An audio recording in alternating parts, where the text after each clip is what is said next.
Hello, everyone. I'm delighted to be here. It's I've actually, honestly, didn't think I would ever come back. And it's very interesting to talk about this project, also because it's been that long ago since it was designed, and we began in 2003.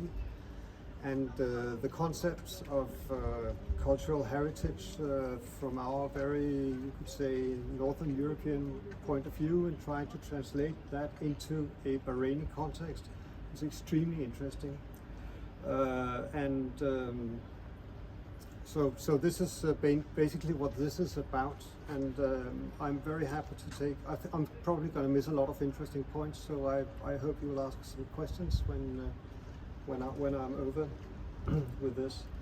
I think it would be good to start out with the question why Volat architecture. We were selected, I believe, because we come from Denmark, and there's a very strong connection between the Danish archaeological world and the Bahraini. Also the whole, I wouldn't say discovery, but the commencement of archaeological digs in Qal'at Al-Bahrain has been, some of the initiative has been taken by Danish archaeologists, and there still is a strong connection. We often get Danish archaeologists in the whole Gulf region and also here.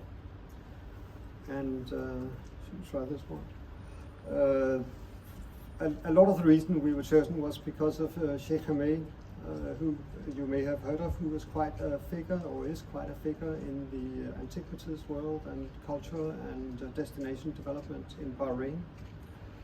She'd seen our work in another site museum for a UNESCO World Heritage Site in Denmark, which is this one. And just to give you a brief background of what else we were doing, we were working on an art museum in near Copenhagen, which we've been working on since the 50s, called Louisiana Museum of Modern Art. And that has, I believe they're still working on it. It's in a continuous development and refinement, and there's another one that some of you may have heard of, which is the Davies collection in Copenhagen, which is a very, very fine collection of Islamic art, which is constantly supplied by new, which is within an existing structure, a listed building in Copenhagen. I thought I'd speak something about what informs a design like this. I mean, why do you do what you're doing? What motivates what to do? And there were some basic requirements. One was to give access to the UNESCO site and to provide some informative exhibition. It was supposed to be a visitor center of approximately 1,800 square meters, and it should contain some facilities for administration and storage, but not in the least for visiting archaeologists who would be working at the site or elsewhere in Bahrain. And then obviously it should be about the archaeology, an introduction to the archaeology.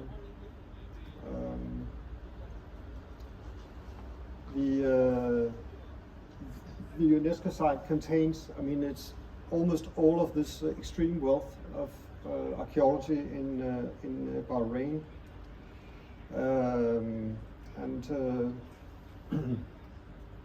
you see, this are our photos from my first trip here, which made a deep impression on me, because the burial mounds were faring a very hard fate. A lot of them had disappeared, and a lot of them were disappearing, and it seemed that the appreciation of the archaeological richness was quite limited, and there was a whole concept of when excavation started here. This was more like what you call a tell in Arabic, which is a very tall layer of archaeological strata from different periods. So this site actually goes back about 4,000 years, and it's all just sitting on top of each other, which is quite intriguing. So it's like you get the requirements from the brief. You get the fascinating archaeological story that you have to convey in and with the building, and then you meet this some very fine pieces of architectural heritage that were at that time disappearing, but some of them have been saved. And there's like this the Bin Mata house in Manama, sorry, in Muharraq. We thought actually it was going to be torn down. There's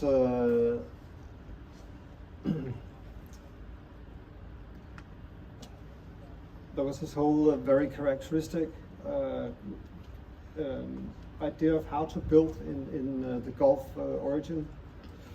You get all these buildings where the form is very strictly derived from the function, and the architectural properties are very much, they come about because it's about protecting yourself from the climate, the heat, and so it's like you get these guys here. I mean, everyone knows them now, but at this time it was quite a discovery to us, and it wasn't really appreciated. But you get this intricate, what are they called? Natural ventilation, to enhance natural ventilation, which is extremely clever. And this whole architecture, which to us was like the indigenous Bahraini architecture, was extremely inspiring. So, the object, so to speak, was to put all these 4 points together and try to fuse them into a sort of an architectural statement, and to create this informative experience. The Scandinavian origin, which is what we brought to the whole thing, the Gulf architectural heritage, and the archaeological experience, and then the practicalities of the exhibition, how these could inform the design of the building.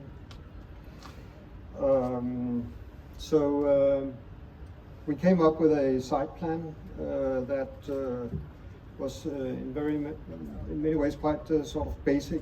It was about staging and access to the UNESCO site, and there was at that time the development which we have over here was not existing, and we were quite worried what was going to happen there. So basically, we thought we'd lay out the building as like to block out the views, because we didn't know what was going to go on, and we wanted the views of the ocean maintained so that you'd like getting a quiet backdrop for that wouldn't make itself particularly noticed, but act as a wall. That is quite a modest approach compared to some of the stuff I've seen in Muharraq today, if you'll excuse me. But anyway, that was one of the things we wanted to sort of dramatize, so that you park behind the museum, you go through the courtyard, and then you get the first views of the site. If it's the first time you're here. But it was the whole thing was about making sure that the connection to the ocean was preserved and not undisturbed as much as possible.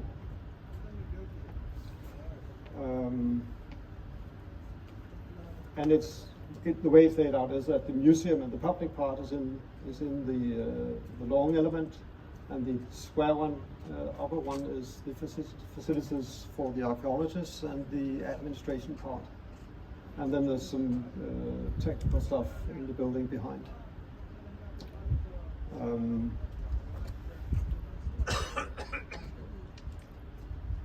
You see here more closely how it's the low part over there is centered around a courtyard, which is a bit like sort of a monasterial courtyard, which is out of office hours. It's mainly for the archaeologists.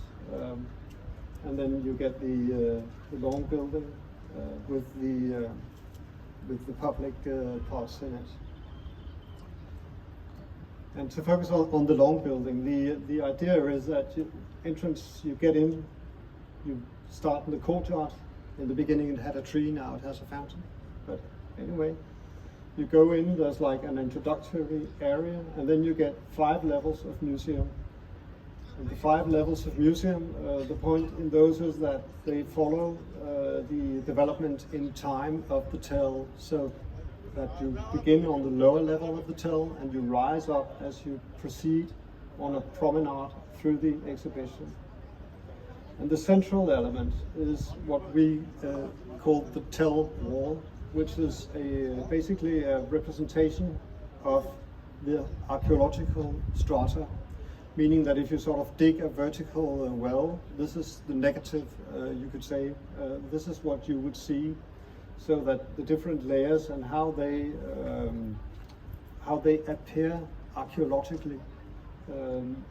It is them that you all the time refer to as you rise up through the times and come up to the almost the present day or the latest time, which is the Portuguese fort at the top. One of a very important message in this whole thing was that this is not just a UNESCO site about the fort. The fort is not the attraction. The fort is everything that is below it, and the fort in itself is just sort of the icing on the cake, because it's the whole story which matters.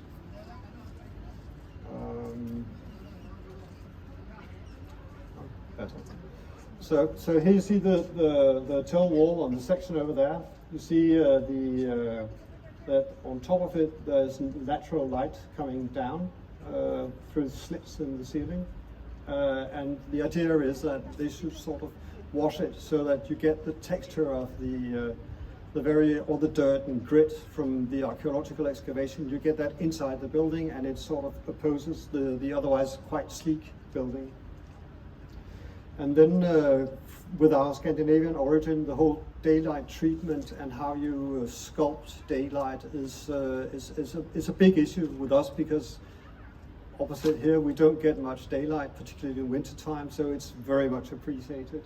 So it was important to us to sort of try to maintain as much daylight as you possibly could, and make that inform the design. So that's how we came up with these guys here. It's very practical to be next to the building, that actually perform as skylights, taking light in at the top, which goes down through this sort of well. And the objects in the display cases are actually lit by daylight. And also it takes in a bit of daylight under the ceiling here, so that you can mark. See, you can see up here. There's a and you see how they're the ones that give sort of the rhythm. They follow more or less the rhythm of the exhibition and the requirements of what you need to expose, and that is what gives the rhythm to the exhibition, to the building. Sorry. And this is the entrance. Some of you may know it already, or of course you do, which has the light will stop on the first floor level, so that it be sort of evolved into a theme that could be used for different architectural purposes. And again, you see, I don't know how interesting this really is, but the administrative wing up there, and there are 6 rooms for archaeologists visiting, which used to be used quite a lot. I don't know if they're still in function. And there is a courtyard for the archaeologists to sit in cool evenings and be outside with an outdoor kitchen. And you know, you enter here, so it's like you go through the whole museum, you enter, you finish the thing with entering the cafe on the first floor, and you can have a coffee or whatever, and sit and enjoy the ocean views. Yep. And the courtyard. This whole thing about the screens you have in Arabic architecture. We found it extremely fascinating and tried to work with it. This is what it looked like. That was before the fence and the palm trees and I know not what. Yeah. And the parking lot, the palm trees have just been unwrapped, but I'm sure you will say more about that. Mm-hmm. And this is the long section where you see very clearly the tell wall. If an archaeologist was present, I'm sure he could point out the different layers, but it actually ends, it starts at the bottom level about 4,000 years ago, and it ends with some grass and twigs on top. And I've just been back. This is the first time I've been here in 10 years, and I'm quite impressed actually, because it seems it hasn't aged, or maybe the exhibition has, because you do things very otherwise today. But the whole thing has kept up extremely well, and it has been taken care of. You can see that, which is very nice. We also took the exhibition was part of our service, and we had the very good luck to work with Dr. Pierre Lombard, who's been working in from the French mission to Bahrain, who's been working here for 30 years maybe, or 40 perhaps. He's very experienced in Bahrain. I don't know if you've been inside. Yeah, okay. So you end up here, and as the last part, you could take a view back on what you've been through. The materials are all relatively simple. It's like the traditional houses in Bahrain. It's like they're almost made from, they could be cut from one piece of material. It's very much about subtracting and creating niches, and the inside and the outside is made from the same material, and we thought that was very intriguing. So we were sort of trying to get a feeling which was a bit like the traditional Joss render, and traditional ceilings in a modernized version with all that technical stuff they should be able to do. And then there's sandstone from Italy, which of course wouldn't do these days, but that's how we did it then, which sort of corresponds quite well with the color of the sand, only with a bit more warmth. Yeah, I think that's about more or less what I have to say. Yeah, so that was it. Was that me? We were asked to look at some other projects in Bahrain too. There's one at Sultan Khamis Mosque, which was built in a slightly, I believe, different way than it was designed. I'm going out to see it tomorrow. I haven't seen it yet. And we also worked with Arad Fort and a few other places on committees and etc. until I left this company here, which is about 8 years ago. So that was when I was last in Bahrain. So yeah, that was an introduction to the building and how it came about that a company from Denmark was working on it. Yeah, thank you.